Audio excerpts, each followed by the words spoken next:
স্বাভাবিকভাবেই আমাদের হৃদয়ে রক্তক্ষরণ হয়। আলিফকে হত্যা করার এই ঘটনা সারা বাংলাদেশের আইনজীবী সহ 18 কোটি মানুষের হৃদয়ে রক্তক্ষরণ করেছে।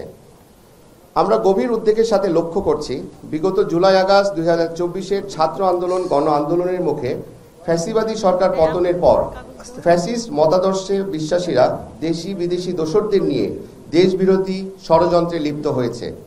তারই ধারাবাহিকতায় সন্ত্রাসী সংগঠন ইসকন সদস্যবৃন্দ সাইফুল ইসলাম আলিফকে নৃশংসভাবে হত্যা করেছে। আমরা এর তীব্র প্রতিবাদ জানাচ্ছি। সমাজের নির্যাতিত ও নিপীড়িত মানুষের ন্যায় বিচার নিশ্চিতকরণে আইনজীবীরা সব সময় অগ্রণী ভূমিকা পালন করে থাকেন। সেই আইনজীবীরা আজ তার কর্মস্থলে নিরাপদ নয়। আইনজীবীরা যেন নির্বিঘ্নে ও নিরাপদে তার পেশা পরিচালনা করতে পারে, সেই পরিবেশ নিশ্চিত করতে হবে। আমরা অবিলম্বে আইনজীবী সুরক্ষা আইন প্রণয়ন করা দাবি জানাচ্ছি। তো দিয়ে আইনি ব্যবস্থা গ্রহণের জন্য সরকারের প্রতি বাংলাদেশ সুপ্রিম কোর্ট আইনজীবী সমিতি জোরালো দাবি জানাচ্ছে এবং সেই সাথে ইসকনকে নিষিদ্ধ করতেও জোরালো দাবি জানাচ্ছে।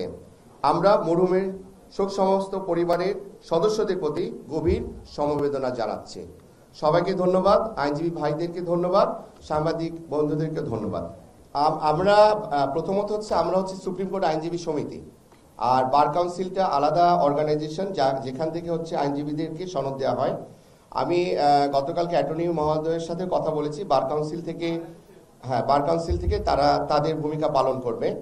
আর আমরা আমাদের যে সুপ্রিম কোর্ট বার অ্যাসোসিয়েশন থেকে আমরা তাদের পরিবারের সাথে অচিরেই দেখা করব। আমরা একটা টিম আমরা চিটাগাংয়ে যাব, যে তার পরিবারের সাথে দেখা করব এবং সুপ্রিম কোর্ট চিটাগাং বার সমিতির যে নেতৃবৃন্দ আছে, সভাপতি, সেক্রেটারি, তাদের সাথে আমরা দেখা করব এবং আরো যা যা করণীয় আমরা করব, সর্বোচ্চ সহযোগিতা করব। আমরা দেখুন, এটা তো কেন নিষিদ্ধ চাচ্ছি এটা তো আপনারা সবাই বুঝতে পারছেন।